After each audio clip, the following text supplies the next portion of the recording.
Fala rapaziada, passando aqui no comecinho do vídeo só pra lembrar você de deixar esse seu like safado nesse vídeo, porque ele me deu um bom trabalho. Eu gosto de JoJo e eu quis fazer um vídeo bem legal, eu espero que você goste. Além de que eu também queria lembrar você sobre o Hypar, que eu sempre esqueço de pedir. Deve fazer uns 6 meses que saiu o Hypar e eu sempre esqueço de pedir em todo vídeo. Além disso, se você for muito legal, também tem o nosso patrocinador aí de sempre que ajuda o canal a se manter. Mas se você for um vilão, uma pessoa maligna, tá ligado? O diabo encarnado, aí você pode pular propaganda assim que eu entendo, tá ligado? Você ser do mal. Mas antes do vídeo começar, você tem que lembrar pra você que o ano acabou de começar e o momento de você começar finalmente a aprender a criar seus próprios jogos é agora. Já que esse vídeo tá sendo patrocinado simplesmente pelo maior curso de Game Maker de todo o mundo.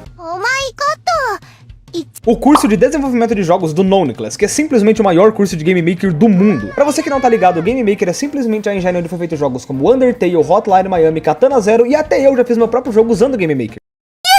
O curso também conta com um módulo focado em Unity, que é simplesmente a engine de Cuphead e Hollow Knight. Isso sem falar que ele já conta com mais de 100 horas de conteúdo e mais de 2.000 aulas curtinhas pra você aprender no seu tempo. Comprando o curso, você também leva de bônus um módulo de desenvolvimento mobile, publicação e monetização dos seus jogos e até um módulo de Game Jam, já que a melhor forma de aprender é praticando. Vários alunos já tiveram seus jogos lançados pra Steam, Mobile e até Nintendo Switch. E a melhor parte de tudo é o preço, porque clicando no link da descrição você leva o curso por 12 vezes de R$11,88, ou 119 à vista. Isso sem falar que o curso também tem acesso vitalício, certificado de conclusão no final do curso e uma comunidade enorme pra te ajudar a resolver suas dúvidas. Então tá esperando o que pra começar a criar seus próprios jogos com o Noneclass? Em janeiro de 1987, um japonês safado chamado Hirohiko Araki lançou simplesmente uma das obras mais importantes da face da humanidade, JoJo. E pois é, esse vídeo aqui é pra falar sobre um dos jogos de JoJo. Porém, pra eu conseguir explicar o que é isso aqui que tá acontecendo,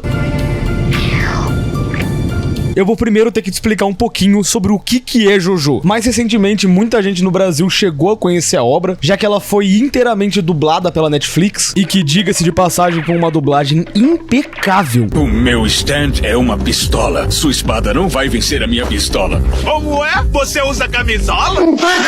Porém, mesmo antes da dublagem, você muito provavelmente já esbarrou em alguma coisa de JoJo, já que essa obra é muito antiga e muito icônica no Japão. JoJo pros japoneses é basicamente o que Turma da Mônica é pros brasileiros. Tanto que grandes memes que a gente tem nasceram por causa de JoJo.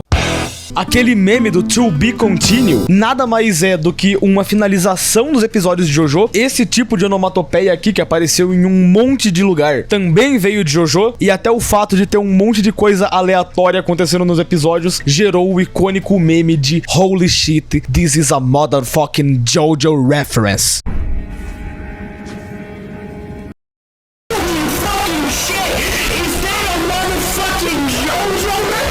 E vamos lá, esse jogo inteiro é uma adaptação do quinto mangá de JoJo, o mangá de Vento Áureo. Sendo que Vento Áureo, ou Golden Wind, ou a minha segunda parte favorita de JoJo, funciona quase como um spin-off da obra. Até tem alguns personagens bem importantes de outras partes de JoJo que aparecem aqui, mas ainda dá pra entender tudo o que tá acontecendo sem você ter que ter visto as outras 4 partes que tem. Sendo que as coisas mais importantes que a gente precisa saber aqui é que existe um poderzinho chamado Stand, que é a manifestação da alma de uma pessoa, e que pessoas que têm esse poder naturalmente são atraídas a encontrar umas às outras. O que basicamente é a desculpa do Araki pra sempre que aparece um inimigo na série, ele também é um usuário de Stand. Ah, e se você jogou Persona, é basicamente a mesma coisa dos Personas, só que aqueles não tem formato de pinto. It's almost as big as mine, né? It's not what it looks, Brian. Enfim, pra entender Vento Áureo, você não precisa ter visto as outras partes. Mas só pra dar um contexto e pra te deixar com vontade de assistir caso você queira, eu acho importante a gente dar um mini resumo sobre toda a obra até aqui.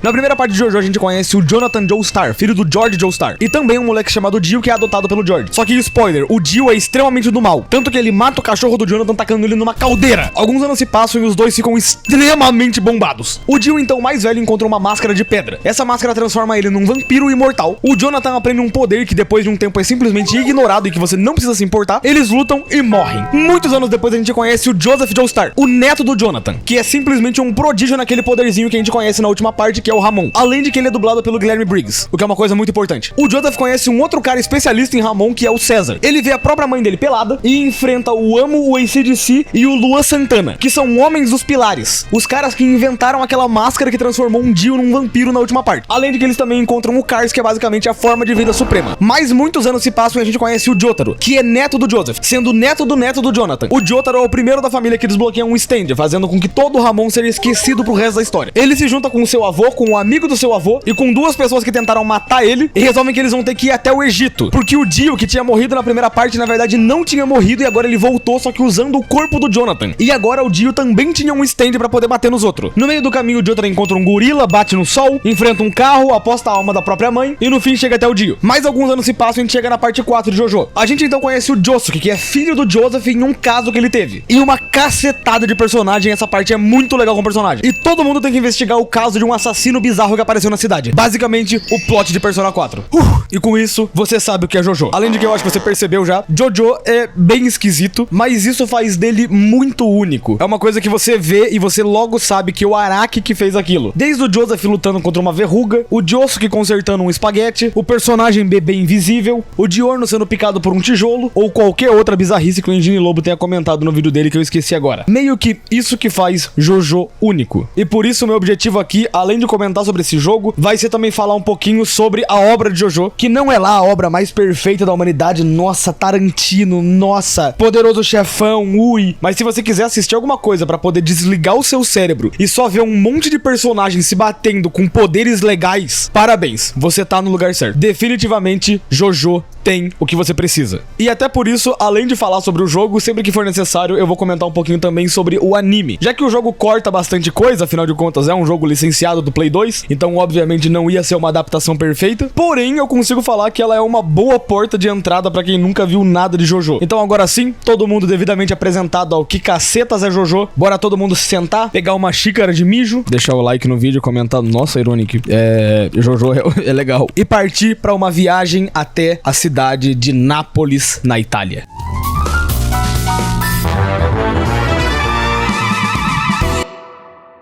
Rapidão, antes de partir pro jogo de verdade, eu só queria falar um pouquinho sobre o menu dele, porque o modo história do jogo não se chama modo história, e sim modo super história. Eu ainda não entendi exatamente o que seria uma super história, ou porque nas opções do jogo tá escrito Celta. Mas enfim, iniciando o jogo a gente tem ali todo um resumo gigantesco da lore do jogo, e que eu já fiz o favor de resumir pra você, então a gente não precisa ligar pra isso aqui. Mas enfim, agora sim, começando o jogo, a gente tem a história dele que é contada todo como se fosse um mangá. Só que uma coisa curiosa é que eles usaram modelos 3D nessa parte, sendo que o jogo é baseado em um mangá. Então por que eles não usaram as próprias cenas do mangá pra fazer essas cenas? Eu nunca vou entender. Basicamente, eles facilmente podiam estar usando isso aqui nas animações, mas preferiram usar isso.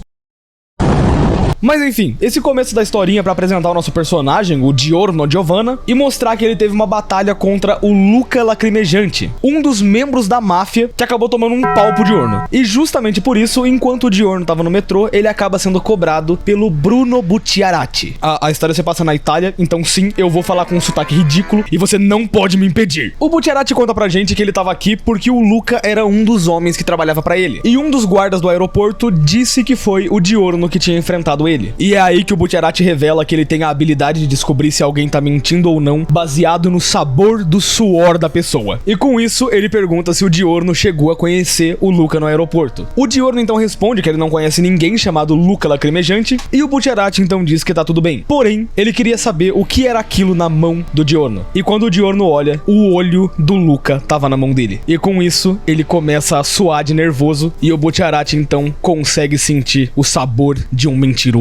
E é assim que o jogo começa, em uma batalha num bondinho contra o Bucciarati. E também é aqui que eu te revelo que esse jogo é um jogo de boss rush. Não faz nem uma semana que eu cheguei a falar de Shadow of the Colossus, e cá estamos de novo pra enfrentar boss atrás de boss. Em algo que eu acho interessante de falar, mas eu adoro o gênero de boss rush. Pra mim existe uma magia muito grande em jogo de você ficar derrotando um monte de bicho forte. Shadow of the Colossus, Cuphead, Titan Souls, até Hollow Knight entra aí na lista se você ignorar o tempo miserável que você vai passar preso na porra da encruzilhada esquecida! Mas enfim, né, voltando pro jogo e deixando as brincadeiras ou fatos 100% verídicos à parte, durante essa luta contra o Bucciarati, a gente conhece o nosso stand, o Golden Experience. Opa, eu acabei de perceber que eu não citei em nenhum momento que o nome dos stands de JoJo são baseados em músicas ou em álbuns, sendo que o próprio Golden Experience é baseado num álbum do Prince com o mesmo nome. Eu devo chegar a comentar de um ou outro durante o vídeo, mas é legal deixar avisado aí pra rapaziada que é tryhard de música poder ficar ligado. Que é um stand que tem o poder de criar vida em tudo que ele toca, até por isso que a gente acaba invocando árvores no meio da batalha, e além disso ele pode aumentar a energia vital em um corpo, fazendo com que a consciência daquele corpo fique mais acelerada, deixando com que a percepção do tempo de alguém passe diferente, o que basicamente é uma desculpa pra essa cena agoniante que eles fazem, onde o Bucciarati fica 1 minuto recebendo um soco extremamente forte na boca. Felizmente, alguma hora ele toma esse soco de verdade, e a batalha de verdade finalmente começa e a gente tem que derrotar o Bucciarati pra passar de fase. Onde se eu falasse pra você que o Bucciarati é um boss difícil, eu estaria mentindo e não seria pouco. Na verdade, a primeira batalha do jogo é extremamente tranquila, você enfia ele num canto e não para de bater nele sem parar, que uma hora ele morre.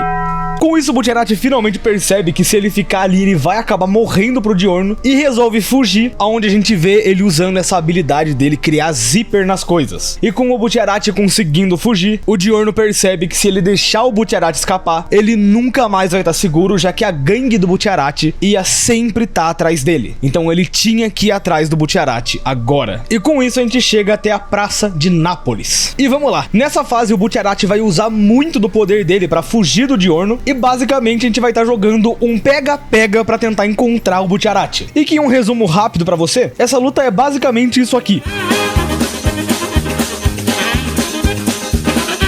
Sim, é tão ridículo quanto você imagina que possa ser. Pra ser bem sincero, essa luta não é tão difícil, mas você tem que mais ou menos decorar os pontos aonde o Bucciarati aparece, correr pra ir atrás dele, que ele vai estar lá esperando, e tentar bater nele de alguma forma. E eu digo tentar porque esse jogo não tem muito bem uma trava de mira, então o boneco pode simplesmente fugir de você a qualquer hora, e não é legal, sabe?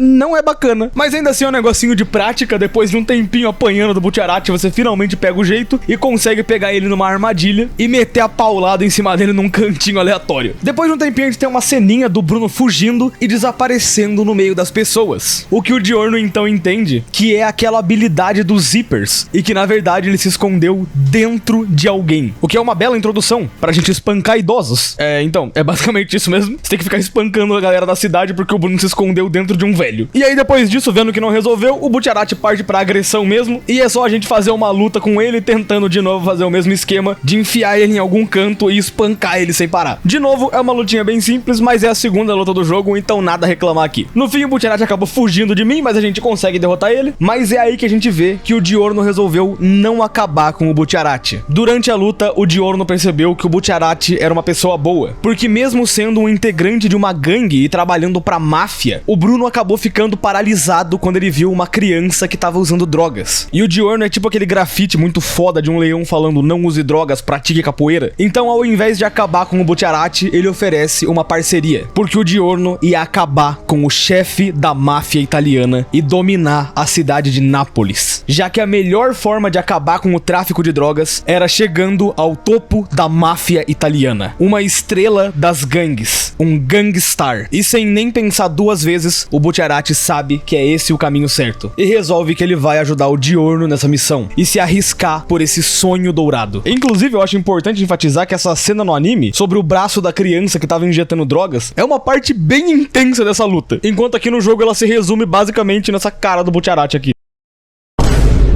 Um tempo depois, então, a gente vê o Diorno indo conversar com um dos integrantes da máfia, um homem chamado Polpo, que era quem decidiria os novos integrantes pras gangues. O Polpo fala que a coisa mais importante para o integrante da máfia é a confiança entre os membros. E por isso, o teste do Diorno era para saber se ele era uma pessoa confiável. O Polpo entrega um isqueiro pro Diorno e o objetivo dele era simplesmente manter a chama acesa por 24 horas e depois entregar de novo o isqueiro. O que o Diorno passa algumas horas horas pensando se esse isqueiro podia ser parte da habilidade do Popo. Inclusive, eu sei que não tem nada a ver com a cena, mas os gráficos desse jogo estão me lembrando muito o jogo das aventuras do Jack Chan do PlayStation 2, que curiosamente foi o primeiro vídeo de análise que eu fiz nesse canal. Mas de volta pro jogo, a gente vê que enquanto o Diorno tava transportando aquele isqueiro, um senhor acaba derramando água em cima do Diorno. O Diorno até conseguiu desviar da água, porém, quando ele percebe, a chama do isqueiro tinha apagado. E o senhorzinho fica tão triste que ele acabou estragando o isqueiro do Diorno que ele pega ali pra dar uma olhada e consegue ligar o isqueiro de volta. No que o Diorno sai pensando em o que cacetas que acabou de acontecer, por que isso é um teste de confiança se ele podia só religar o isqueiro a qualquer hora, mas é aí que ele percebe que alguma coisa tinha pegado aquele velho e matado ele ali mesmo. Essa era a punição por ter reacendido a chama. E assim a gente começa uma luta contra o stand do Popo, o Black Sabbath. Uma luta bem curiosa, porque quando você tentar começar a bater no Black Sabbath, ele vai agarrar o seu stand e usar uma flecha que arregaça a nossa vida. E além disso, uma coisa estranha é que nessa luta o Black Sabbath fica só nas sombras e a gente também tem um tempo pra conseguir derrotar ele. O que depois de um tempinho pensando, a gente descobre o fator secreto dessa luta. O Black Sabbath só pode se mover pelas sombras. E inclusive não adianta você ficar só no sol, porque ele consegue se mover pela sombra dos pássaros que tem nesse lugar. O que de fato é bem foda. Esse negócio de fator secreto no meio da luta, de descobrir que o Black Sabbath só pode se mover pelas sombras, a gente já tinha visto na luta contra o Butcherati, quando a gente descobre dentro de qual velho ele se escondeu, e que aqui é uma gimmick muito legal da luta. Você tecnicamente pode derrotar qualquer inimigo do jogo sem você descobrir o fator secreto, mas quanto mais você explora durante as batalhas e acha esses fatores, mais tranquila a luta fica. Inclusive o jogo até dá vida e estamina como forma de recompensa, pra você realmente ter que explorar durante as batalhas. E eu honestamente achei esse sistema de batalha muito legal. Tecnicamente, se você assistiu o anime, você sabe a fraqueza dos personagens, tudo fica muito mais tranquilo, mas é muito legal descobrir esse fator secreto, porque você no meio da luta vai ter que conseguir se adaptar pra conseguir tentar descobrir qual que é o fator secreto daquele personagem. Como por exemplo, se o Black Sabbath só se move nas sombras, o que acontece se você empurrar ele no sol? E assim você descobre que ele queima quando ele tá no sol e toma muito mais dano na batalha. Inclusive é importante falar que mesmo você sabendo do fator secreto, esse jogo ainda é difícil pra cacete. Então assim, você vai morrer um pouco, mas mesmo morrendo algumas vezes, depois de um tempo você finalmente pega o esquema da batalha e entende como você faz pra lidar com o stand inimigo. No caso do Black Sabbath, é só forçar ele aí até uma pilastra e destruir ela, causando muito dano por causa do sol. E fazendo isso algumas vezes, finalmente você consegue derrotar ele. O Black Sabbath então é destruído, e no dia seguinte o Diorno leva o isqueiro de volta até o Popo. E bem, como a chama estava acesa, o Popo aceita o Diorno como um dos integrantes da máfia. E como o Butcherati pediu, ele ia trabalhar pra gangue do Butcherati. Logo depois, o Diorno sai da prisão, porém, por ter matado um velho inocente, o Popo ia ter a sua última refeição. E a gente então vê que na cadeia, o Popo tava comendo uma banana que na verdade era uma arma que o Diorno tinha transformado em uma fruta, fazendo com que ele mesmo acabasse com a própria vida. Um tempo depois a gente vê que o Diorno junto com o Butcherati vão até o esconderijo, aonde a gente conhece todos os outros integrantes da gangue do Butcherati. E a gente então descobre que o Popo tinha um tesouro escondido que só o Butcherati sabia a localização. E já que agora o Popo estava morto, esse tesouro era dele. Logo em seguida então a conversa é interrompida porque um homem chamado Pericolo aparece, justamente comentando sobre esse tesouro que o Butcherati já tinha pego. Ele então entrega o tesouro ao Pericolo e é promovido a um dos capos da máfia, tomando agora o lugar do Popo. Só que com isso ele tinha que fazer a última tarefa que o Popo deixou pra trás. Uma ordem direta do grande chefe da máfia: proteger Trish Uno, a filha do chefe. O jogo não comenta muito bem sobre o chefe da máfia, mas o que a gente sabe dele é que ele é um homem que ninguém sabe o rosto ou o nome. Todas as ordens do chefe são passadas por meios de intermediários, e ele é um homem impossível de ser rastreado. E agora que eles estavam com a tarefa de proteger a filha do chefe, obviamente muitos assassinos iam atrás deles. Depois disso, o Pericolo comenta que o chefe vai mandar mais informações eventualmente, e a gente tem uma ceninha da Trish pedindo pro Narancia ir até o mercado buscar algumas compras pra ela. No que obviamente ele tem que aceitar, afinal de contas é a filha do chefe da máfia que tá pedindo pra ele ir, até que no meio do caminho ele acaba sendo parado por um dos assassinos que tava atrás da Trish. E assim a gente tem uma batalha contra o Formatio, um dos membros da Squadra Esecuzione, outra gangue da máfia. E aqui eu já fiquei extremamente surpreso porque a gente joga com outros personagens. Olha, falando bastante aqui sobre preconceito, muito. Quando eu ouvi uma galera falando desse jogo, todo mundo falava mal, falando que era um jogo podre, mal feito. E eu definitivamente não esperava que um jogo podre, mal feito, fosse ter muitos personagens pra jogar. Sendo que nessa fase aqui, a gente tem que jogar com o Narancia, que é outro dos integrantes da gangue do Bucciarati. Genuinamente, com o que me falavam, eu tava esperando alguma coisa no nível Futurama de PS2. Morte por Snu! Yeah! Mas não, na verdade, a experiência base do jogo é bem legal. Ah, e esse avião que você tá vendo aí no fundo da gameplay é o stand do Narancia, o Aerosmith, que tem um poder bem eficaz de dar tiro nas coisas, o que realmente resolve muitos problemas. Mas além disso, essa luta é contra o Formatio, que é um mano que tem o poder de encolher o Narancia com o stand. E justamente ele faz isso no meio da luta, dando dano pra caralho, o que basicamente você só tem que fugir dele aqui, porque senão você vai tomar golpe do Formatio, não adianta. E sim, você foge dele dando muito roll. Seria esse o Dark Souls dos jogos de Jojo? E além disso, o Formatio também pode se encolher. Então ele tem que ficar caçando ele pelo mapa, usando esse detector de respiração que o Aerosmith tem. Honestamente, é uma lutinha bem simples, pra falar a verdade, não tem muita dificuldade. Eu devo ter morrido só umas 2 vezes ali.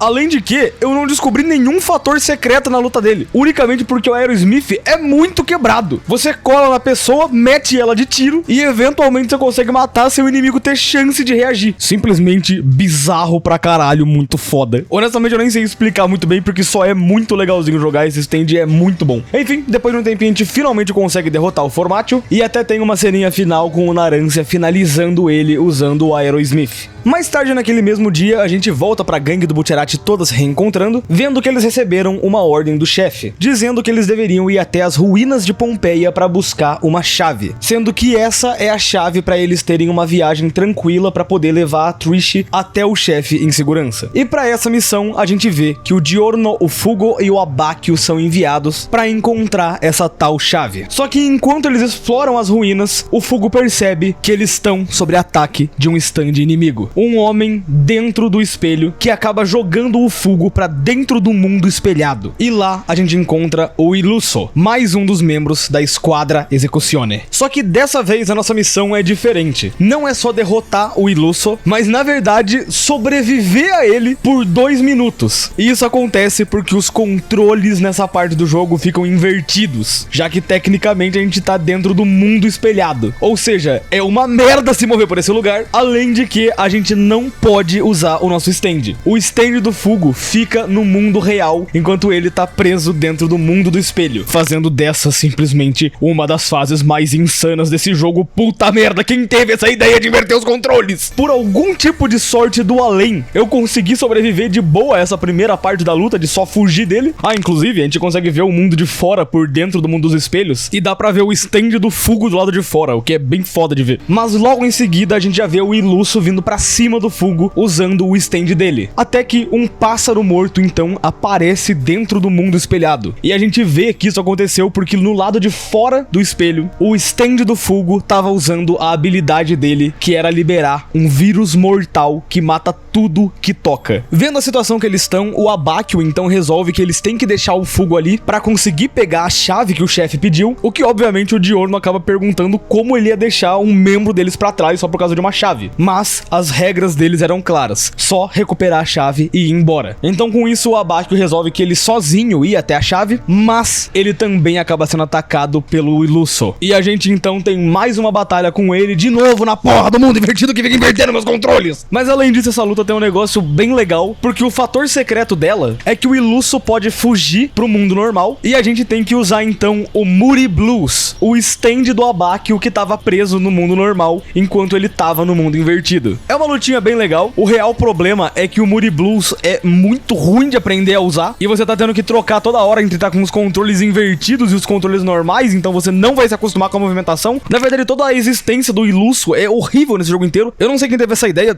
some daqui. Mas ignorando essa ideia horrorosa de inverter os controles, a lutinha é bem de boa, você não tem nem que matar ele, você só dá bastante dano e pronto, a luta simplesmente acaba. Ah, logo de cara eu sou obrigado a falar que eu amo o Moody Blues no anime, mas aqui no jogo a gente mal usa ele, a gente não consegue aproveitar os poderes dele, então eu vou ser obrigado a deixar ele na categoria de meio bunda. Enfim, a gente vai lá e arregaça o bundão do Illuso, e logo depois disso a gente vê que ele machucou bastante o Abáquio e resolve que ele vai agora atrás do Diorno. Só que assim que o Illuso chega no Diorno, ele percebe que o Diorno tinha se infectado com o vírus do Fugo pra conseguir assim infectar o Illuso. E assim que ele percebe que foi infectado, ele já corre pro outro mundo, deixando o vírus pra trás, e a gente então tem a última batalha usando o Fugo. Dessa vez onde a gente tem que lutar contra o Illuso, alternando entre o mundo espelhado e o mundo real. Aonde no mundo real a gente finalmente pode jogar com um stand do Fugo, que é o Purple Haze. Um stand extremamente agressivo e que ataca com um vírus mortal que dá dano pra caralho. Definitivamente jogar com o Purple Haze é uma das coisas mais legais desse jogo, porque você tá jogando com um monstro maligno que mata tudo que toca. O foda é que metade dessa fase é você jogar no mundo invertido, onde os controles são espelhados, e é uma merda acertar a porra do Illuso. Eu genuinamente detesto esse mundo espelhado. Pelo menos o Purple Haze é muito, muito legal de jogar. Se não fosse a porra do mundo espelhado, ele facilmente ficava no bizarro pra caralho, muito foda, mas vai ficar aqui no maneirão. Depois de um tempinho e de umas 30 tentativas, a gente finalmente consegue derrotar a porra do Illuso, e com finalmente ele morto, agora a gente tem um novo problema, que é resolver o caso do Diorno, que se infectou com aquele vírus, já que o vírus do Purple Haze era extremamente forte e ia matar o Diorno uma hora ou outra. Mas é aí que a gente vê que o Diorno já estava preparado, e ele transformou um tijolo em uma cobra, que nasceu dentro do espaço aonde aquele vírus estava, tendo assim anticorpos que eram imunes ao vírus. Então, usando o Golden Experience, ele consegue pegar os anticorpos da cobra tijolo e passar pro próprio corpo para assim conseguir ser imune àquele vírus. Finalmente conseguindo resolver essa parte do jogo, e o mais importante, com agora a galera do Bucciarati tendo confiança no Diorno, já que ele se arriscou tanto para poder salvar todo mundo ali. Mais um tempinho então se passa e a gente vê a gangue do Bucciarati pegando um trem até a cidade de Veneza. Lá dentro a gente encontra todo o grupo da gangue, comentando que outra das instruções do chefe era encontrar uma tartaruga na cidade de Florenza, sendo que vendo o casco da tartaruga, justamente tem um espaço perfeito para aquela chave que eles tinham pego em Pompeia. E assim que o Bucciarati coloca a chave na tartaruga, a gente descobre que a porra da tartaruga também tem um stand. E basicamente o stand da tartaruga, o Mr. President cria uma sala onde eles podem esconder a gangue lá dentro e evitar ser perseguido por algum assassino durante a viagem, tá?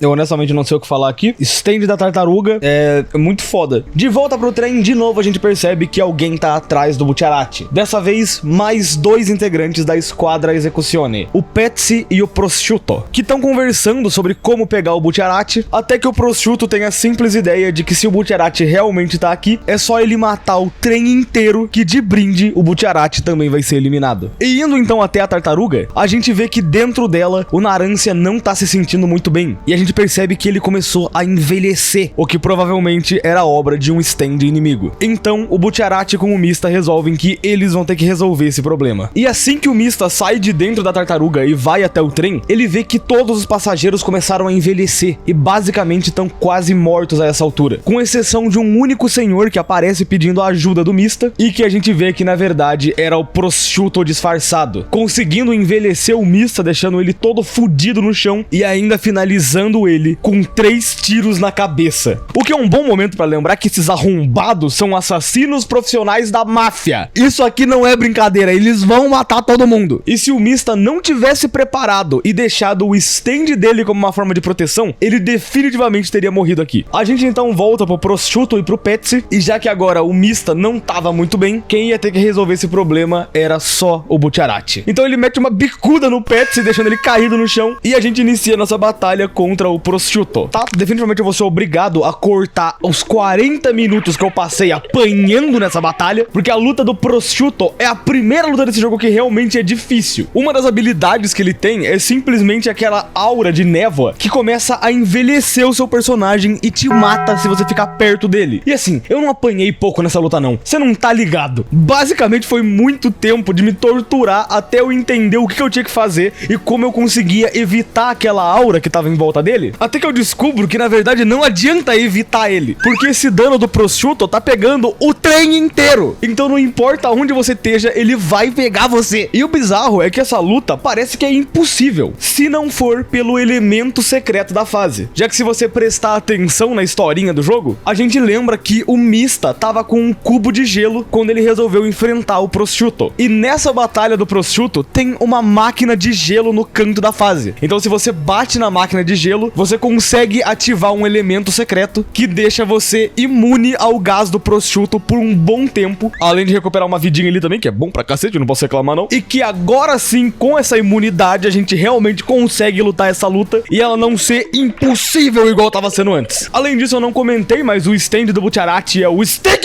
Finger! Ele tem poder de criar zíper nas coisas, ele é bem legal, eu gosto pra caralho dele. Além de que basicamente é impossível você falar o nome do Sticky Finger sem falar Sticky Finger! Esse stand só é maneiro demais, ele vai ter que ficar no topo da tier list em D4C. Pra quem não sabe, D4C é esse stand aqui, ele é muito foda. Enfim, finalmente eu consegui, depois de muito tempo, derrotar o Prosciutto. Porém, a gente vê que derrotando o Prosciutto, o Butcherati ainda tem que tirar ele do trem, já que o efeito do stand dele ainda tá envelhecendo a galera lá dentro. Então ele abre um zíper na porta do trem que tá a 150 km por hora e taca o Prosciutto lá pra fora. O PS até consegue frear o trem, mas ainda assim o Prosciutto sai bem machucado. E agora então, depois do Prosciutto, a gente tem que lidar com o irmãozinho, o Petsy.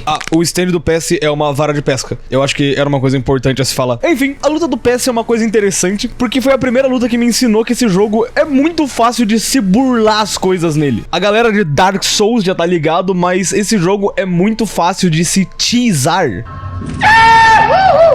Nesse caso, toda a batalha do Petsy, que devia ser muito foda, você simplesmente pode ficar rolando até ele atacar, e assim que ele ataca, ele vai ficar com a guarda aberta e você pode ir lá e acertar ele enquanto isso. Foi literalmente só sentar e analisar o padrão do boss, que depois de 5 minutinhos, a batalha que tava sendo muito difícil, eu simplesmente destruí o boss completamente. Além disso, essa luta também tem um fator secreto, que se você não presta atenção, a luta fica muito difícil, que é que o Prosciutto caído no chão pode aleatoriamente ativar o stand dele e começar a te dar dano de graça. E se você não prestar atenção nisso, você começa a tomar muito dano, até que você vá até o cantinho onde ele tá e enfia uma bicuda no cara que tá caído no chão, que aí sim você consegue ficar de boa. É bizarramente uma das lutas mais divertidas de você analisar a batalha inteira, e a única coisa triste é que é realmente muito fácil quando você entende o padrão do boss. Se ele talvez usasse alguns outros ataques ou não ficasse com a guarda tão aberta, essa aqui era só a luta mais legal do jogo inteiro, mas infelizmente ela é meio fácil pra cacete, dito do Noob Master que conseguiu passar isso aqui bem de boa. Depois disso a gente tem toda uma ceninha do Butcherati conversando com o Petsy, que a real é que isso aqui não teve sentido nenhum no jogo. No anime essa parte realmente é legal, mas aqui não, sei lá, foda-se. O Butcherati vai lá e espanca o Petsy, mata ele, e a gente vê que o resto da gangue resolveu agora ir de carro até Veneza pra garantir que eles não seriam atacados por nenhum stand. Então eles são atacados por um stand, o que dá início a uma nova fase, aonde dessa vez a gente vai estar jogando com o Guido Mista, um dos melhores personagens dessa parte de Jojo, e a gente tem que usar ele nessa batalha contra o Ghiaccio. De novo, essa luta é diferentinha, a ideia dela é de sobreviver por 2 minutos ao Ghiaccio, e eu honestamente até agora não sei como faz isso. A ideia é que o Mista, ele tem uma pistola, e o stand dele, o Sexo Pistolas, ou Sex Pistol pros gringos, basicamente você consegue fazer com que as suas balas sempre acertem o alvo. E aí a ideia é que você fique atirando nele pra afastar ele do carro que você tá, e assim ele não destrói o carro e você não perde a fase. Porém, tem vezes que você só erra o tiro, mesmo com um stand que não deixa você errar tiro. Às vezes você acerta ele e ele não vai pra trás, às vezes ele vai pro lado. É a batalha mais confusa desse jogo inteiro. Eu não sei como funciona, não entendi porra nenhuma, mas basicamente eu apertei o botão de dar tiro e ele tomou tiro. Uma hora eu passei. De volta pro carro, a gente entende que o Ghiaccio, que é esse cara que tá perseguindo a gente, tem poderes de gelo, tanto que ele começa a congelar todo o ambiente, e a saída que eles têm é jogar o carro na água, já que como tem muito mais matéria pra congelar, eles ganhariam um tempo até o rio inteiro ser congelado. O Mista então percebe que ele acidentalmente já chegou no objetivo dele, uma praça onde teria uma estátua de leão com os dados de onde eles deveriam levar a Trish pro chefe. Porém, o Ghiaccio acaba chegando mais cedo, e pra ele não ficar com os dados do chefe, a gente tem uma batalha contra o Ghiaccio. Batalha contra o Ghiaccio, definitivamente uma batalha muito interessante, porém o Ghiaccio é a prova de balas, já que a armadura dele é tão forte que ele simplesmente tanca tanca os nossos tiros. E além de ser a prova de balas, ele também consegue refletir os tiros que você dá nele, o que faz com que você tome muito dano pra você mesmo, igual um imbecil. E ainda assim, essa luta é muito legal, porque a gente tem um momento que a gente conversa com o Sex Pistol, já que o stand do Mista tem consciência. Sim, o Sex Pistol no mangá é branco, não me enche o saco com isso.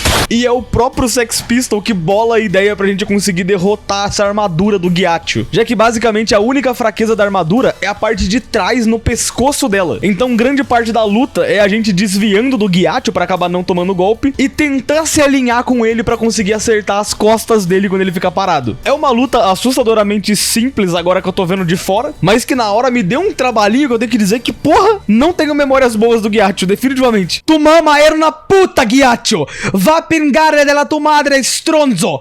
Nerete tu madre ti sopporta, Ghiaccio!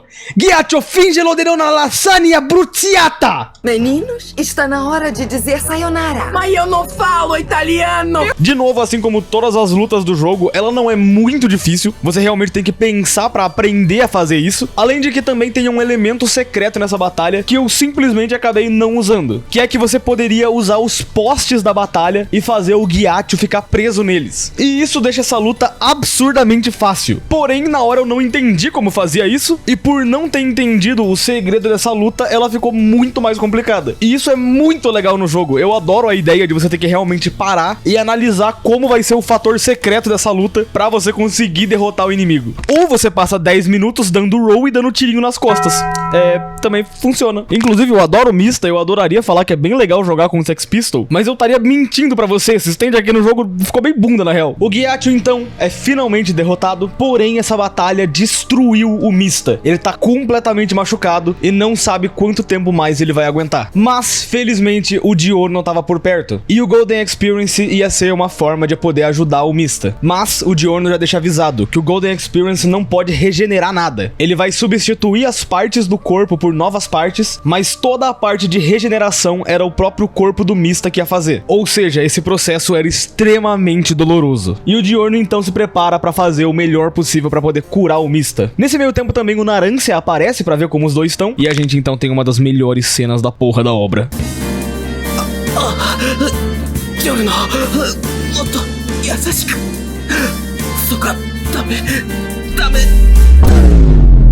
Logo depois da chupeta do Diorno no Mista, o Narancia fica traumatizado e a gente então tem uma visão diferente da voz do chefe da máfia italiana em algum lugar nas ruas de Veneza. No dia seguinte, a gente vê o Bucciarati com o resto da gangue acessando aquele disco que eles tinham encontrado, dizendo que o destino final da missão deles era a ilha de San Giorno Maggiore. Essas eram as ordens finais. A igreja da ilha tinha só um campanário, e só a filha do chefe e um acompanhante deveriam pôr os pés naquela ilha. E a gente então vê que o Bucciarati foi o responsável por levar a Trish. Também dá pra perceber que ela tava extremamente nervosa com tudo que tava acontecendo, com medo do que o pai dela podia fazer, mas o Bucciarati é uma ótima pessoa e conforta um pouco a Trish. O Bucciarati então continua conversando com a Trish até o momento em que ele percebe que ela desapareceu e no chão só tinham manchas de sangue. E é aí que o Bucciarati percebe que toda essa missão era para que o chefe pudesse matar a própria filha com as próprias mãos. E ele obviamente não ia deixar isso barato. O Bucciarati então usa o Sticky Fingers para poder descer até o porão da igreja e lá ele encontra a Trish, felizmente ainda viva, mas infelizmente ele não tava sozinho e o chefe da máfia tava junto com ele. E assim a gente tem uma batalha contra o chefe da máfia, onde definitivamente a gente não tem chance de sobreviver. Então o nosso único objetivo é aguentar 1 minuto nessa luta contra o chefe. Felizmente a gente pode ficar dando roll e escapar de muito dos golpes do chefe, mesmo que ele fique se teleportando toda hora pra cima da gente. Mas no fim, a luta é bem fácil, dá pra passar de primeira se você só ficar dando roll e desviando. Durante a luta, o Bruno começa a tentar pegar um pouquinho dos padrões do chefe, mas existe um momento em que ele percebe que ele em nenhum momento entendeu o que estava acontecendo. E o chefe então revela que essa é a habilidade do stand dele, o King Crimson, o Rei Carmesim. A habilidade do King Crimson é apagar o tempo e forçar ele a pular 10 segundos. E nesses 10 segundos, ele era era o rei. E com isso, o chefe atravessa o braço dentro do corpo do Bucciarati. O Bucciarati, por sorte, consegue afastar o chefe e a gente então tem a missão de simplesmente atacar o chefe pra conseguir distrair ele e salvar a Trish. E que honestamente é a parte mais fácil do jogo, é só você causar um pouquinho de dano e dá pra fazer isso de boa, só defendendo ele e atacando logo em seguida. No fim, mesmo com um buraco no peito, o Bucciarati consegue resgatar a Trish e subir pra parte de cima da igreja. E lá, o Diorno já tava preparado. Ele então corre pra tentar salvar o Bucciarati e o chefe resolve recuar por agora, sabendo que era mais seguro acertar um por um e não tentar comprar uma guerra que ele não poderia ganhar. Saindo da igreja, a gente então tem uma reunião com os membros da gangue do Bucciarati. E o Bucciarati então diz que ele vai ser direto ao ponto. Ele agora era um traidor do chefe. O Bucciarati não ia permitir que a Trish fosse morta daquele jeito. E por isso ele avisa que todo mundo que for junto com ele também vai ser considerado um traidor. Infelizmente, é aqui que a gangue ia ter que se separar. O Fugo então comenta que abandonar a máfia é loucura. Trair o chefe é uma escolha que eles não têm a opção de fazer. Eles não podem viver sem a máfia. O Abáquio então confirma. Seguir o Bucciarati nesse momento era basicamente escolher o suicídio. Porém, o Abáquio é um homem de palavra que jurou lealdade ao Bucciarati. E o único lugar que ele se sente bem é ao lado do Bucciarati. O Mista, sem pensar duas vezes, também vai do lado do Bucciarati. Afinal de contas, o Bucciarati era um homem muito inteligente e ele não ia comprar uma briga que ele não pudesse ganhar. E quem fica pra trás sofrendo é o Narancia. Ele não sabe o que fazer, ele sempre foi alguém que obedeceu ordens, mas nessa hora ele tinha que escolher por conta própria. É ele que devia tomar o próprio caminho. O Bucciarati então resolve que eles têm que ir logo antes do chefe ir atrás deles e todo mundo junto deixa a ilha de San Diorno Maggiore. Só que nessa hora, o Narancia percebe que a Trish foi abandonada pelo próprio pai, assim como ele também foi abandonado pelas pessoas que ele confiava no passado. Ele e ela eram iguais, e por isso ele não ia abandonar ela igual fizeram com ele, e ele resolve também trair a máfia. Eles então passam um tempo discutindo o próximo passo, já que eles teriam que descobrir a identidade do chefe pra poder ir atrás dele, e a Trish então comenta que ela nasceu na cidade de Sardenha, e que provavelmente lá é o lugar onde eles iam conseguir ter informações sobre o chefe. E sendo assim, eles resolvem pegar um avião até a cidade de Sardenha, porém dentro do avião, o Diorno percebe várias escritas estranhas, dizendo que ele deveria tomar cuidado, que algo terrível estava prestes a acontecer, e ele então já percebe que isso era de novo o ataque de um stand inimigo. Um stand que estava devorando os dois braços do Diorno, e sem os braços ele não podia usar as habilidades de cura do Golden Experience. Porém, se ele não se livrasse dessa coisa que estava comendo os braços dele, ele provavelmente ia ser morto. Então, ele usa o Golden Experience para cortar os próprios braços fora. O Bucciarati corre para tentar socorrer o Diorno nesse meio tempo, e a gente então tem um pouco da visão da Trish do que tá acontecendo. Como ela ficou meio mal, já que o Diorno acabou de perder os próprios braços por causa dela. E agora também eles não teriam mais habilidades de cura do Golden Experience. Mas ela então percebe algo estranho. Tinha uma mão crescendo em um dos broches que o Diorno usava na roupa. Ou seja, ele já tava preparado para caso alguma coisa acontecesse. Ele não tava fora de combate. A Trish só tinha que proteger aquela mão para que nada de ruim acontecesse. Porém, ela então percebe que o stand inimigo não foi destruído. Ele ainda tava no avião. E assim, agora com a Trish, a gente tem uma das partes mais legais desse jogo, além de uma das mais difíceis, que é tentar recuperar o broche que tá com a mão do Diorno. Basicamente, o stand dessa fase é o Notorious Big, que é um stand atraído por movimento. Então sempre que a gente se mover, ele vai correr pra cima da Trish. E como ela não é uma usuária de stand, ela não pode bater no stand dele de jeito nenhum. Ele sempre vai vencer. E a gente luta essa fase inteira andando devagarzinho.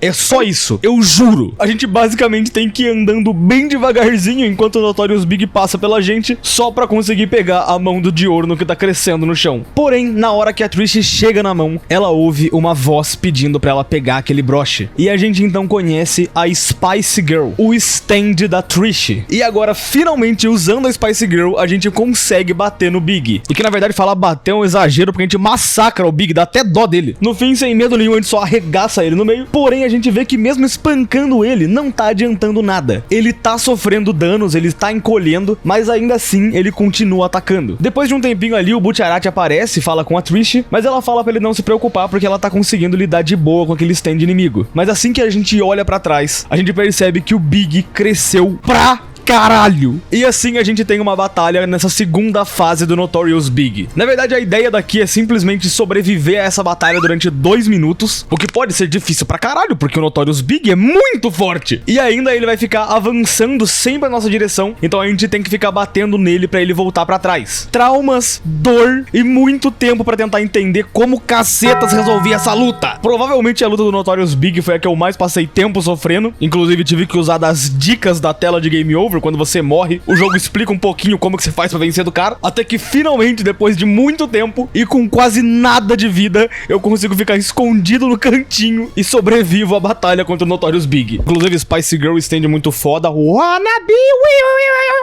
Logo em seguida a gente vê que não tá adiantando. O Notorious Big é muito forte e basicamente invencível. Então o plano que eles têm é diferente. A Trish corre com o Butcherati até a cabine do avião e lá a Trish usa a habilidade da Spicy Girl pra amolecer a porta da sala e não deixar com que o Big estoure ela. E em seguida ela usa a mesma habilidade pra transformar o teto da cabine em um paraquedas, já que antes ela tinha quebrado a parte de trás do avião, fazendo assim com que o avião exploda e aquela cabine que eles estavam acabe servindo como um paraquedas. Tempos depois o avião acaba caindo no mar, mas eles conseguem chegar até a costa da cidade de Sardenha. Tudo lá parece normal, mas eles veem algumas bisturis voando no ar e resolvem que eles têm que investigar o que estava acontecendo. Nesse meio tempo, o Abakio resolve ficar pra trás porque era o stand dele que tinha a habilidade de descobrir qual era o rosto do chefe. Então o Butcherati e o Narancia seguem aonde eles viram aquelas bisturis, mas chegando lá, eles só veem um homem morto no chão. Mas o Butcherati conhece aquele homem. Ele era o líder da Squadra Execuzione. E se ele tá morto, é porque alguém muito forte tá por perto. De novo a gente volta até o Abakio e vê ele usando o Moody Blues pra descobrir o rosto do chefe. O Moody Blues tem a habilidade de copiar um momento no tempo, e ele ali tava retrocedendo até o momento em que o chefe da máfia tava por ali. Nesse meio tempo, então, uma criancinha aparece ali jogando bola na frente do Abakio. Ele manda a criança ir tomando cu pra não atrapalhar que ele tá trabalhando, e o moleque, como não é bobo nem nada, simplesmente vai embora. Mas é aí que o Abakio percebe que ele já foi atacado. Aquela criança era o chefe disfarçado.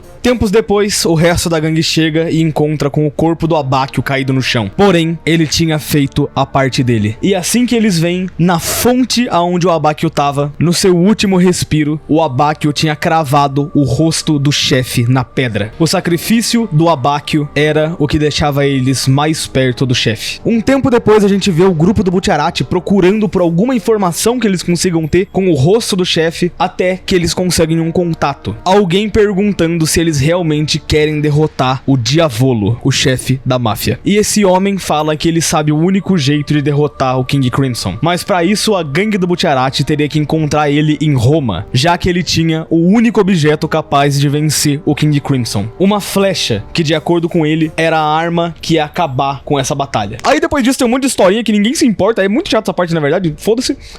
Foda-se. Depois de um tempo cruzando pelo mar, o grupo do Butcherati finalmente chega em Roma. Mas logo no momento em que eles chegam, eles percebem que de novo estão sob ataque de um stand inimigo. E assim a gente conhece o Seco e o Cioccolata, dois assassinos encarregados de não deixar que ninguém chegue até o chefe. E senhoras e senhores, é assim que a gente chega na pior fase desse jogo inteiro. Basicamente, a gente tem que enfrentar o Seco, que é um cara com o poder de nadar na terra, que vai ficar toda hora pulando pra cima da gente e que é imortal, enquanto a gente é pego pelo vírus do Cioccolata, que é um mofo que começa a destruir a nossa vida enquanto a gente tá em áreas baixas do mapa. Basicamente, essa fase inteira se baseia em você tentar subir o mais alto que você conseguir, porém, existe uma pequena chance, assim, bem legal, do Seco agarrar suas pernas e te levar pra parte de baixo do mapa. E foda-se! Sabe todo o progresso que você fez? Então, foda-se, você não merece escalar porque apareceu um corno maldito e chupou suas pernas. Enfim, essa fase é humilhação pura. É você em slow motion tendo que fugir de um bicho que simplesmente pode te pegar pela perna, ele fica te batendo, você não pode revidar, você não consegue bater no inimigo, ele tem 1 milhão de formas de te derrubar da onde você tá, você basicamente tem tempo porque você fica tomando dano constante enquanto tá nessa fase. Resumindo, é uma fase de tortura. Eu genuinamente imagino que quem fez essa fase fez com ódio no coração e pensando em matar alguém de ódio.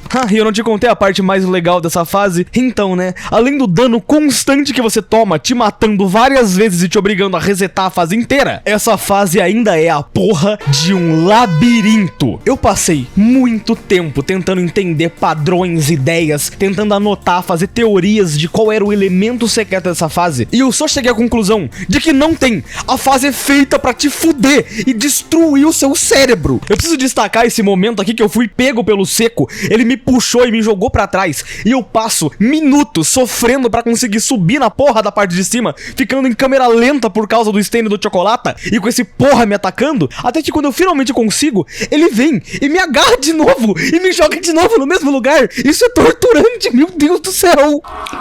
Oh no! Oh no! No! No! Oh God! No! No! No! No! Eventualmente, uma hora eu fiquei tanto tempo na fase que eu comecei a chutar caminhos aleatórios que tinha escondido. E o seco ainda ia lá e me puxava e me jogava de novo num canto. Eu não sabia se estava indo pro lugar certo ou pro lugar errado, eu não sabia se tem um lugar certo. Eu até agora não sei se tem outro caminho. Essa fase é a coisa mais ridícula que eu já vi na minha vida. Eu odeio esse lugar. Meu Deus, cara. Eu tô vendo nas gravações. Eu passei 30 minutos na fase. Na minha cabeça eu passei 2 semanas subindo esse lugar. Caralho, que fase merda. Olá, aqui é o Ironic da edição. Não se preocupe, eu irei colocar uma gameplay de Subway Surf pra você não ficar distraído. Bem, como podem ver, o Ironic está ficando maluco editando esse vídeo. Então tudo que eu venho aqui pedir pra você é pra você não se esquecer de se inscrever no canal, porque ajuda muito e eu sempre esqueço de pedir. E aquela nova opção de hypar, que já nem é tão nova assim, é velha pra cacete, mas eu sempre esqueço, então é bom deixar avisado. Mas enfim, era só isso. E agora voltemos à programação. Será que Ironic conseguirá vencer o seco? Felizmente, depois de um tempo, eu acho finalmente o lugar certo nessa porra. Os dois arrombados tentam fugir da gente de um helicóptero. Aí o Mista e o Diorno fazem uma pose muito gay e conseguem usar o Sex Pistol junto com os poderes do Diorno pra conseguir criar uma planta que segura o helicóptero. E com isso, então, a gente tem uma batalha contra o Chocolata. O Chocolata é bizarro, ele tem um poder que você bate nele, ele se desmonta todo, fica tudo em pedaços. E que eu não sei se era pra ser uma batalha difícil ou não, porque eu tava tão puto que eu cravei ele num cantinho e fiquei espancando esse bosta por causa daquela luta maldita do seco. E você não vai botar fé que assim que a gente consegue derrotar o porra do Chocolata, a gente tem outra luta com o seco. E essa luta é ainda pior. Meu Deus do céu, eu desejo a morte. Mano, a luta do seco, eu genuinamente não consigo te explicar como eu passei dessa luta. O jogo inteiro é muito legal você descobrir as estratégias, os pontos fracos dos inimigos. E honestamente nessa luta, eu não faço ideia se eu descobri ou não o ponto fraco. Eu me sinto sujo jogando essa luta, porque o jeito que eu derrotei esse bicho foi tão bosta que eu não sei se é o jeito certo até agora. Todo o rolê dessa luta do seco é que ele luta por debaixo da terra, e aí ele fica dando dashes e rasantes em você e destruindo a sua vida inteira. E basicamente a única forma que eu achei de conseguir bater no Chocolata é que eu ativava o meu stand, que servia como uma defesa, e assim que ele errava um golpe, eu batia e simplesmente fugia o mais pra longe possível, recuperava o meu stand e ficava repetindo esse mesmo ciclo durante 10 minutos. É assim que resolve essa luta? Eu não faço a menor ideia. As dicas da tela de morte não ajudam em nada. Esse porra não para de atacar por 1 segundo. E se eu não me engano, até a galera que sabe jogar esse jogo também não faz ideia do que é pra fazer. A maioria dos vídeos é a galera tentando enfiar ele num cantinho e ficar spamando a mesma skill toda hora. Eu me sinto sujo jogando essa luta. Eu detesto quem criou ela. Eu detesto a existência dessa luta. E eu genuinamente me sinto traumatizado depois de enfrentar o seco. A partir de agora eu tenho certeza de que sempre que eu estiver andando na rua e aparecer um homem nadando no asfalto, eu vou ficar extremamente traumatizado com essa visão. Ao menos tem que falar que foi extremamente emocionante quando eu finalmente peguei esse bosta. E depois disso, obviamente, o seco, sendo um merda que ele é, não aceita a própria morte. Ele tenta se proteger usando um refém que tava passando na rua, e o Bucherati simplesmente abre um zíper no meio do refém e mata o seco por dentro do refém mesmo, e foda-se. Depois disso, a gente tem um momentinho bem importante com o Bucherati falando que ele tá ficando sem forças e que ele imaginava que isso ia acontecer, mas não agora. E de tão mal que ele tá, ele só consegue sair dali porque a Trish aparece ajudando ele. Ela então leva o Bucherati até o Coliseu de Roma, mas lá dentro a gente descobre que não era a Trish, e sim aquele refém que o seco tinha pego antes. Porém, o Bucherati tá tão ruim que ele tá começando a delirar e ver coisas que não existem. A gente vê esse refém conversando no telefone e uma voz respondendo ele, como se estivesse dando algumas ordens, além de que a gente também vê um homem observando aquela situação toda toda. E aquele homem é quem tava com a flecha, ou seja, foi ele que pediu pra gangue do Bucciarati vir aqui pra justamente pegar a flecha capaz de vencer o King Crimson. Aquela pessoa que tava junto com o Bucciarati então simplesmente desaparece e a gente finalmente entende tudo. Aquela pessoa que tava junto com o Bucciarati, na verdade, era Diavolo, o líder da máfia italiana. E aquele homem na cadeira de rodas era Gian-Pierre Polnareff, a única pessoa até agora que tinha conseguido sobreviver a uma batalha contra o Diavolo. E aí do nada o jogo manda a gente bater no Diavolo usando um cadeirante. E você não vai acreditar se eu falar que essa luta é extremamente fácil, porque o Polnareff cadeirante é muito forte. Sério, a gente espanca o líder da máfia com um cadeirante. Tudo bem que às vezes o jogo faz um pouco de bullying com o Polnareff e você pode ficar caído no chão e ele vai ficar batendo em você sem parar e você não pode levantar.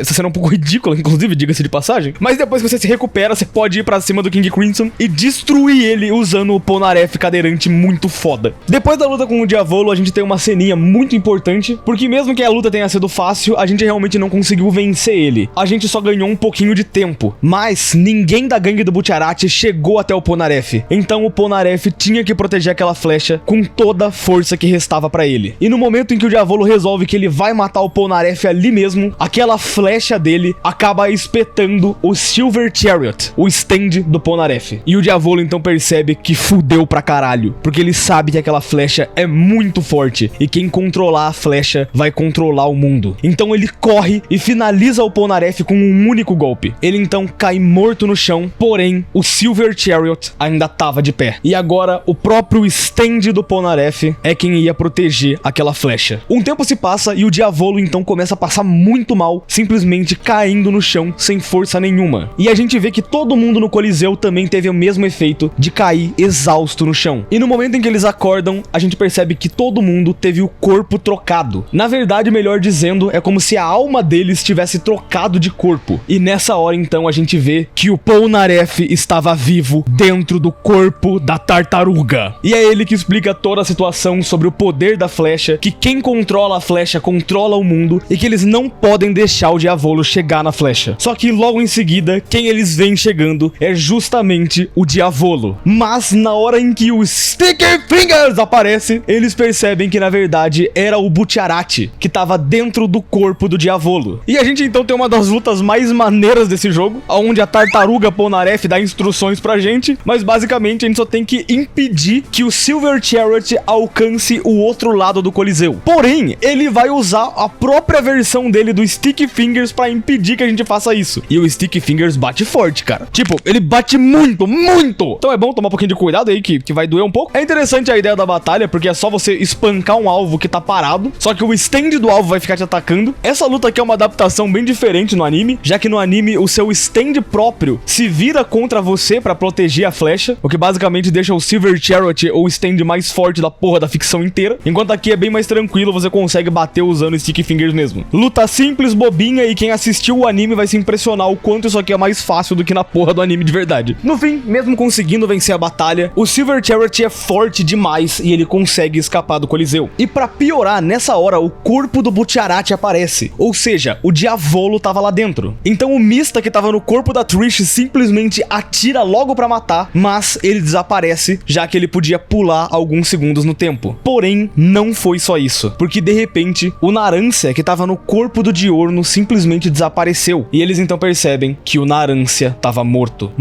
pelas mãos do chefe da máfia. O próprio Polnareff fica incrédulo, ele fala que não faz sentido, a não ser que tivessem dois Diavolos. O que estaria acontecendo pra isso ter acontecido? Um tempinho depois eles até conseguem resgatar o corpo do Diorno, mas ele já era uma casca vazia. A alma do Narancia já tinha ido embora, tanto que até a alma do Diorno acaba voltando pro corpo dele, já que ali tava vazio e não tinha mais nada no lugar. E o Narancia agora então era mais uma das vítimas do Diavolo. E aí vamos lá, rapaziada, nesse momento a gente tem um momento Jojo, onde a gente vai ter explicação pra caralho de tudo que tá acontecendo, e basicamente não tem como eu explicar isso aqui se não for em um hiper momento de speedrun.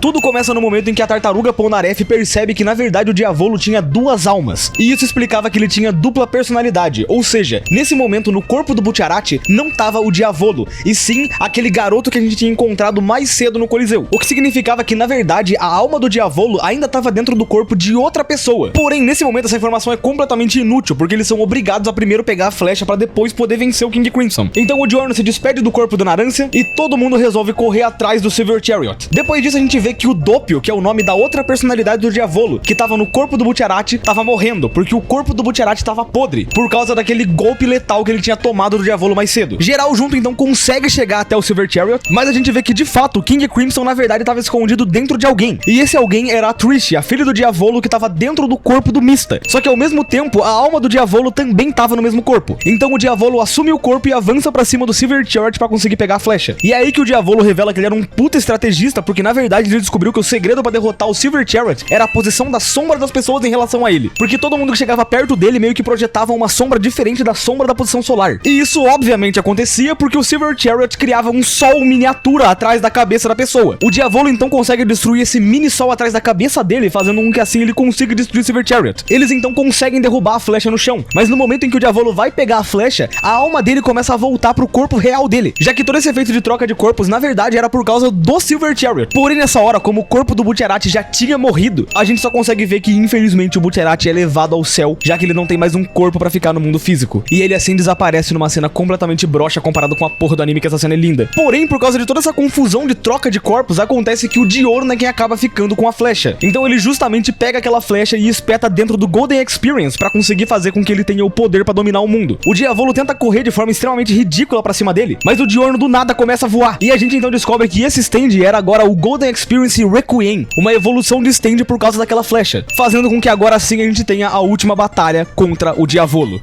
E é isso então, a gente finalmente chega na última batalha do jogo. E olha, a última batalha desse jogo, honestamente, é a parte mais fraquinha dele. O Diavolo só é meio chato, ele fica spamando um monte de ataque, é meio complicado bater nele, e eu honestamente gostaria muito mais que essa luta fosse aqueles tipos de luta final, em que o personagem principal é muito foda e você só destrói o inimigo. Mas no fim não, é só uma lutinha normal, você consegue ficar batendo no inimigo ali, depois tem que ficar esquivando pra conseguir bater nele sem ele te pegar. É uma lutinha até normal demais pra ser a última luta do jogo, se você me entende bem. No máximo é legal contemplar esse poder do Diavolo, que ele consegue paralisar o tempo, porque na ideia é muito legal, mas na prática ele tá parando o tempo e te batendo sem você poder defender, que é chato pra cacete. O Diavolo é até bem criativo, ele consegue jogar sangue na sua tela pra você não conseguir enxergar direito a luta. No final da batalha, quando a gente finalmente engata um combo muito foda, ele simplesmente resolve que ele não vai morrer e ele ganha mais um pedaço da barra de vida dele de novo, que eu sei que falando assim não parece ser muito foda, mas comparado com o anime essa ideia é legal, porque o Diavolo realmente é isso, ele não quer perder, então ele realmente ganha mais vida porque foda-se. Mas é isso, é uma lutinha simples, que no final a gente termina vencendo o Diavolo, e que eu terminei de editar o vídeo e esqueci de colocar no topo de tier list porque ele é muito foda. É isso, tamo junto. E no fim, a gente descobre qual é a grande habilidade do Golden Experience Requiem. Depois de tanto brincar de rei, o Diavolo nunca mais ia ter uma realidade aonde ele fosse sobressair. O Golden Experience então arregaça o Diavolo, jogando ele pra dentro do córrego da cidade, e a gente então vê que quando o Diavolo consegue sair de dentro do córrego, ele tá completamente destruído, quase à beira da morte. E nessa hora, ele é simplesmente esfaqueado por um morador de rua, morrendo ali mesmo, morrendo por causa de um drogado que ele mesmo ajudou a criar. Um rei morrendo como escória. Mas ele então acorda, e a gente então vê que o castigo pelos crimes do Diavolo é que ele ia morrer de novo e de novo, por toda a eternidade. Sim, o castigo do Diavolo é brutal pra caralho, ele vai morrer pra sempre, é horrível, acho que é tipo o pior castigo possível. E no fim, os únicos três que sobreviveram, o Diorno, o Mista e a Trish, simplesmente vão embora de volta pra casa. Eles alcançaram o objetivo deles e acabaram com o chefe da máfia italiana, acabando com o tráfico de drogas na Itália e finalmente trazendo paz a esse lugar. Ah, inclusive a tela de crédito desse jogo é intancável. Começa a aparecer os fantasminha no meio do ar. Nossa, mano, que cena ridícula. Quem que aprovou essa ideia? E aí eles ficam rodando em volta do Bucciarati, mano. É só lindo. Eu não sei quem pensou nisso, mas parabéns, você é um gênio. Ah, e o Polnareff realmente ficou dentro da tartaruga. Ele até ganhou um poderzinho pra ele poder fazer um corpo dentro da chave da tartaruga. Eu não sei explicar o caso do Polnareff, tá? Eu não sei o que aconteceu de fato. Mas é isso, ele é uma tartaruga. E enfim, finalmente chegamos ao final do jogo bizarro de Jojo do PS2. E bora falar um pouquinho sobre as nossas considerações finais. Cara, é assustador o quanto eu achei esse jogo divertido demais. Eu não vou vir aqui te falar de maneira técnica significa que este jogo possui várias inovações ou que ele é ruim por causa de bli bli bló. O que eu posso te falar é que eu me diverti muito jogando ele do início ao fim. O jogo foi muito divertido. A essência do que significa um videogame, que é você jogar pra se divertir, foi o que esse jogo conseguiu me passar. Foi muito legal. Tirando algumas batalhas horrorosas, como as duas lutas do Seco, que até agora eu quero arrancar os meus olhos pra nunca mais ter que ver aquilo. Esse é um jogo que sabe muito bem te prender na ideia de você ficar tentando aprender como você derrota um boss. Foi uma experiência muito legal e durante a live que eu tava fazendo, em twitch.tv/ironiqueroseiro, inclusive brigadão a geral que compareceu na live, teve um momento em que eu fiquei jogando e jogando, até que eu percebi que eu tinha passado 2 horas jogando sem parar. Eu não tinha bebido água, eu não tinha ido no banheiro, eu só fiquei estático jogando por 2 horas enquanto conversava com o chat. E olha, tem pouco jogo que faz isso comigo. Eu geralmente fico todo voado pensando em fazer vídeo pro canal, pensando em novos jogos pra jogar, e esse eu realmente fiquei lá, parado só jogando. Foi uma experiência muito divertida. Eu conversei com um amigo meu que gosta de jogar jogo velho, e ele falou que achou os controles desse jogo bem duros, e o arrombado joga os Mega Mans clássicos e falar que isso aqui é duro. Porra, mano. Mas, na verdade, eu achei bem gostosinho jogar. Eu tive um saldo positivo com o jogo, e mesmo que ele não seja o melhor jogo do mundo, foda-se, eu me diverti jogando. É isso que importa. Eu sinto que esse jogo é assim como o Jojo, que é assim como a vida. Tem momentos em que as coisas são uma bosta, mas tem hora que você dá soco em idosos, e é muito foda. No fim, pra mim foi bem legal jogar esse jogo, fazer esse vídeo, e eu espero que você tenha gostado também. E é isso, rapaziada. Muito obrigado por ter assistido esse vídeo até aqui. Se você chegou até o final, mano, comenta aí embaixo se você já jogou essa porra desse jogo, se você nunca tinha visto ele na sua vida. Eu achei bem legal e falta 30 minutos pra eu ter que entregar esse vídeo, ou seja, tá aí um vídeo que eu atrasei porque eu queria muito ficar falando sobre Jojo.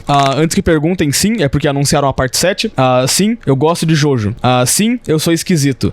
Não, eu não sou virgem, eu sou escorpião. Enfim, muito obrigado geral, rapaziada. Obrigado pelo seu like, pelo seu hype, pelo seu beijo na boca, pelo seu comentário. E um obrigado mais que especial aos membros do canal, com um salve especial pros meus manos membros irados: Renato Guedes, Nugget, Thiago Raulino, Maek, João Vitor Correia, Breno Rafael, Ayrtro, Só Sou Eu, Ítalo Lourenço, Gabriel Teodoro, Lucas Ribas, Meu Nome é Dark, KKJ00, Gustavo Elias, Eduardo Rufino, Skyler, Gamer 12, Meg, Diego Sambo, Chicuta, William Kelly, Lucas Ocas, grande Lucas Oca, obrigado por aparecer na live, Squeak, RudYT, Gino Nokuma, Dead Purple, Rutra, Dunks, War, Lud KK, obrigado por aparecer na live também, Kirinou e Sei lá Moleque. E um salve mais que especial pros membros insanos do canal: Sala do Tiger, Heitor Cagado, Shabab SV, Brain Sims, Yang e Unnecessary Life. Brigadão por aparecer na nossa livezinha de Shadow, muito obrigado por aparecer. Além disso, eu tenho que agradecer também pro meu mano Predo Arts, que mandou essa artezinha linda, mano. Tipo, tem um cara feio ali, é eu, e tem o Nico, que é bonito. Mano, sério, que obrigado demais, cara, ficou muito legal. Brigadão por tudo, mano, você é foda. E enfim, muito obrigado a todo mundo, não quero mais enrolar. Nos vemos semana que vem aí em mais um videozinho. Assiste as lives na roxinha, porra, eu vou te matar, você vai ser morto por mim.